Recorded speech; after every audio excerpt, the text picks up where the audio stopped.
Hello, my name is Gina Matthews, and I am a palliative patient under the care of Dr. Peter Simmons.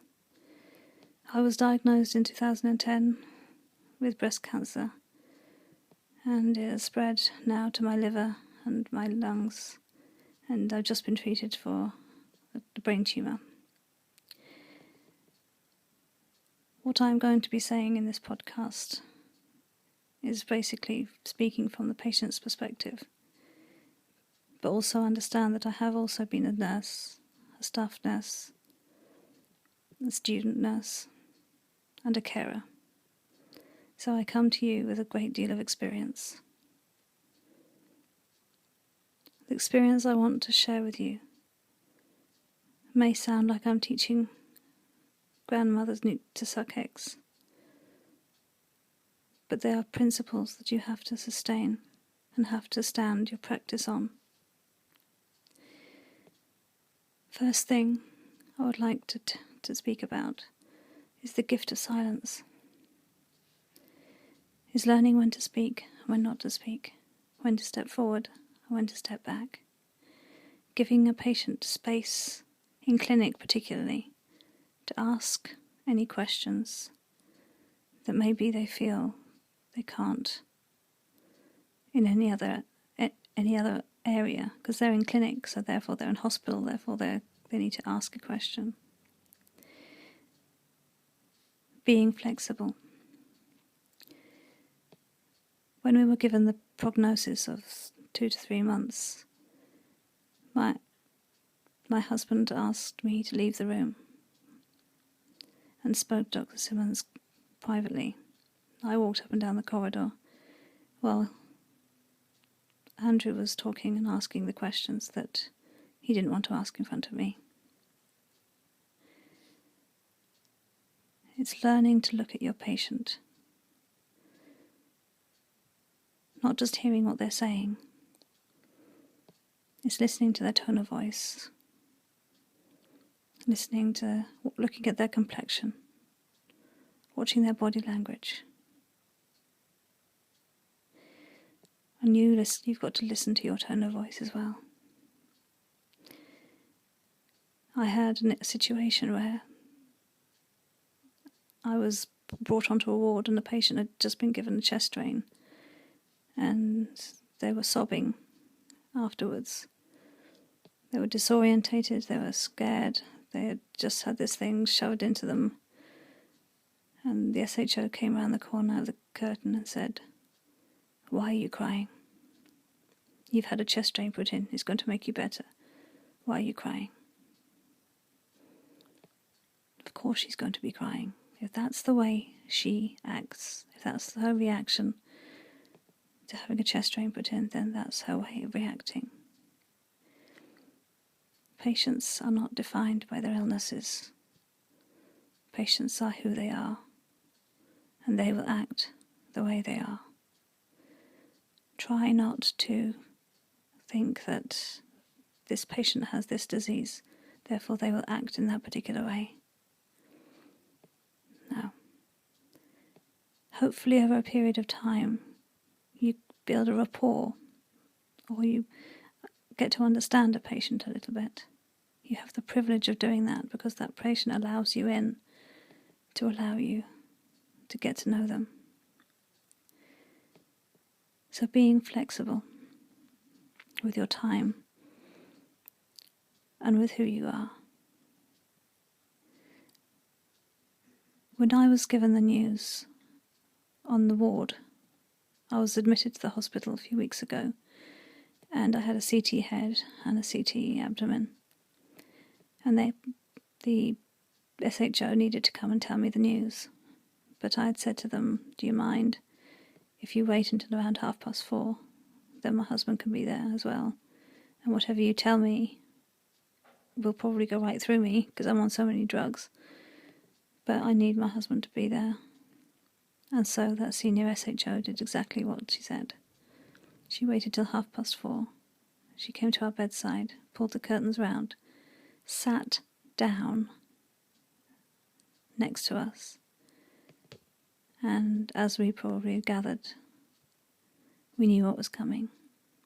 We didn't know about the brain tumour, I must confess. That was a bit of a shock. But the fact that she was flexible with her time made such a difference. I'm an ambassador for the Patient Association, and I've heard so many stories of bad news being given to patients, and then patients being left and having to absorb that news all on their own. It happens far too often. If I can dare to make a suggestion, is that if you know that you're about to give a patient on the ward some really bad news, that you go to the nurse in charge, tell them what you're about to tell them, so that maybe they can pull some strings and get some carers around her, or the nurse can be available to make any phone calls that patient needs to make, or is available for that patient. Because that patient is very, very vulnerable at that moment.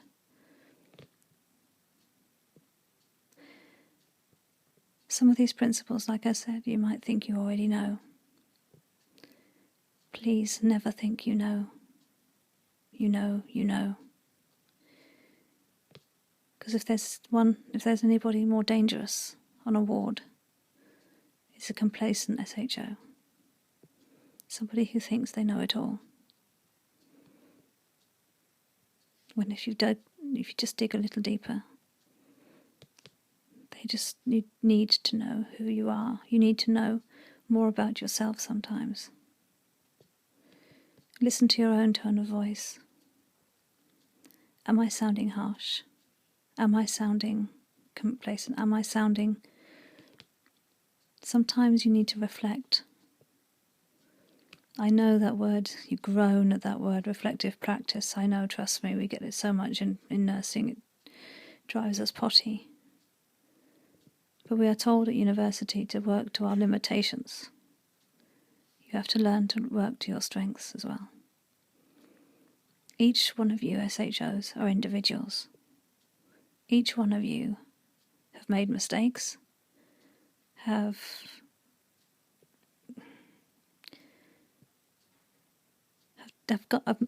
botched up on things. But each one of you has got a history and a story to tell. But what you do is you turn those mistakes and you turn those things round. And it helps to encourage and it helps to inflame your practice into being what it should be. And that is a person talking to a person. One of the things that I was really, I guess, thrown by a little when I was admitted a few months ago, with really bad pain in my hip. I was there, sat in a chair, in excruciating pain, knowing that I was probably going to be staying overnight. And the SHO came to me, and the first thing that SHO did was drop to his knees. So he was talking to me face to face, eye to eye. He spoke very quietly, very calmly, and he only said one piece of information. He said, right, we're going to get on top of this pain. We're going to give you this medication. We'll settle you on the bed, and then I'll come to you later, and I'll get back to you. He didn't bombard me with lots of information. He came to my level. He called me Gina. He gave me my name. And he spoke to me. He didn't bombard me. He didn't give me huge amounts of information. It was simple, straight to the point.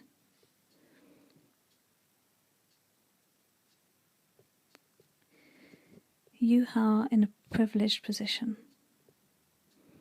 You're about to go out into all these areas that you might be a GP, you might be specialised in certain areas. But you have the privilege of possibly building a rapport with some very vulnerable people. And they allow you in because you are a doctor. You're the person in power, you're the person in position. They look to you, they look at you, they look into you, they look round you. You've got to understand sometimes these patients have lived with this disease for a very long time. and might know a little bit more about the disease and how it feels than you do. You have to understand that these patients are going to tell you that they're in pain, or they can't sleep, or they can't this and they can't that. They look to you. They don't always look to you for all the answers. They look to you to be another human being that they can share with and they can talk to.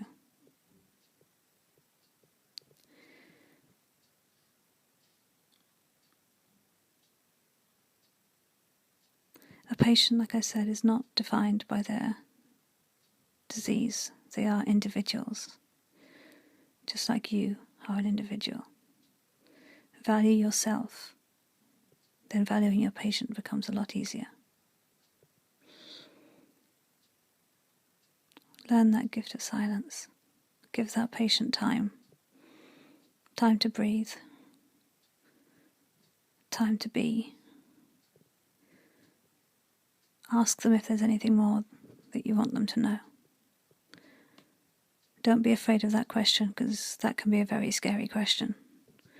Is there anything more you'd like to know? Is there anything more I can help you with? Because that opens the floor up to anything. And you might be surprised at some of the questions or some of the answers you'll get to that question. Sometimes a patient that you think is so strong and so blasé breaks down into tears. Learn how to handle tears. Don't automatically go in and say what you think. Step back, wait, and know when to step forward. If that patient breaks down in tears, maybe he needs to. And it's clinic and you've got patients stacking up behind you and everything's happening and everything's really busy and they're running late and everyone thinks, I'm sorry, but this patient right now is your priority.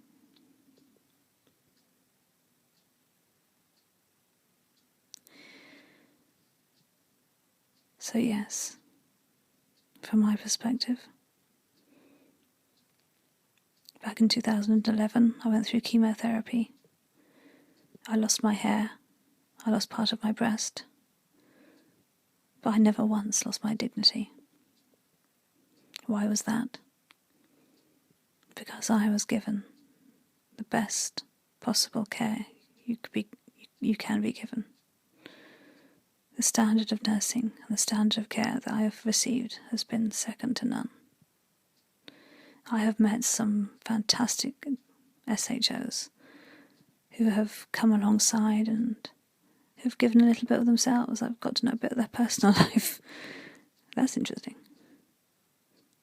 But you can smile with, you can laugh with, just as much as you can cry with, you can laugh with your patients. It's not always that serious and dour. Some patients laugh with their disease. Sometimes they knock you back with how they can act and handle it, if that's the expression.